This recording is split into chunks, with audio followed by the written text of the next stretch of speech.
Bonjour et bienvenue dans cette vidéo où on essaiera de parler de Session Hijacking qui est aussi une exploitation post man in the middle, donc ce qui va nous permettre de rediriger l'utilisateur vers n'importe quelle page à des fins de phishing, etc. Donc, sans plus tarder, le plan de la présentation est le suivant. Nous allons commencer par une petite introduction suivie par une illustration de l'attaque ainsi un lab qui va nous permettre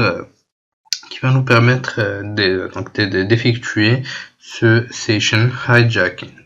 Donc c'est une attaque aussi bien, donc encore une fois orientée MITM, qui nous permettra de hijacker les sessions des utilisateurs.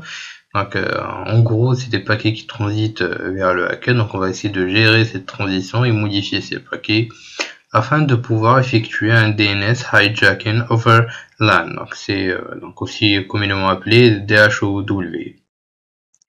Donc c'est encore une fois, rappelons-le, une attaque post-MITM qui est extrêmement puissante, extrêmement dangereuse. L'illustration est la suivante. Donc on a l'utilisateur qui va normalement envoyer une requête légitime vers le serveur, mais le hacker sera là afin de jouer bien sûr le rôle, donc afin d'effectuer une attaque de type MITM. Donc tous les paquets vont transiter via le hacker, donc qui va manipuler tous les paquets, donc récupérer ce qu'il veut du serveur, donc afin de hijacker la session de l'utilisateur et permettre de le rediriger non pas vers la requête légitime, mais de passer par le hacker qui lui redirigera la requête de l'utilisateur vers le site qu'il veut, piégé ou pas. Sans plus tarder, allons voir à quoi ça ressemble tout ceci. Une fois au niveau de Kali Linux, on va essayer tout d'abord de localiser les fichiers qui nous intéressent concernant DNSPoof. Donc les fichiers qu'on va pouvoir modifier afin d'effectuer notre session hijacking. Donc le dossier est le suivant. Donc on va effectuer un gedit et coller l'adresse. Donc voilà la localisation. Donc vous pouvez maintenant au niveau de ce fichier changer les informations. Donc l'adresse vers laquelle vous voulez rediriger à chaque fois que l'utilisateur va visiter tel ou tel domaine. Donc j'ai changé l'adresse de Google, donc ici par MSC001. Donc bien sûr il nous faudra faire quelque chose au niveau de notre machine. Donc j'ai utilisé Apache, donc il faut lancer Apache donc avec un start.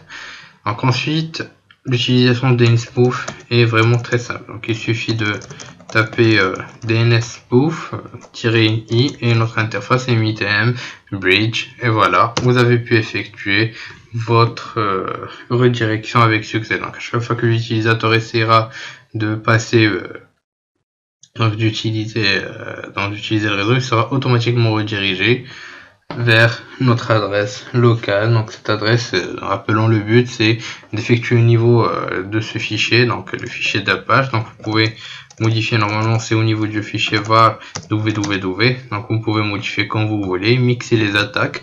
Donc utiliser par exemple des outils de social engineering tels que SET, Social Engineering Toolkit, etc. Donc injection de Java appelé piégé, etc. Donc les possibilités sont infinies. Bien sûr, je m'arrête là puisque c'est accès au réseau sans fil, donc on va pas trop s'attarder sur ces derniers. Donc c'est les principales choses à savoir concernant les session hijacking. Pendant cette présentation, on a pu découvrir comment effectuer des session hijacking afin de pouvoir comprendre exactement ce qui se passe pendant des attaques de type MITM. Donc j'ai pu découper la présentation en 3, donc l'établissement de la MITM, on a pu aussi effectuer du eavesdropping, mais aussi on a pu effectuer un session hijacking. Donc on a pu aussi analyser les différents paquets, comment ça se passe, et pouvoir attaquer en utilisant dans l'autre cas, donc dans cette vidéo, DNSPoof afin de spoofer le trafic de l'utilisateur vers l'adresse qu'on veut.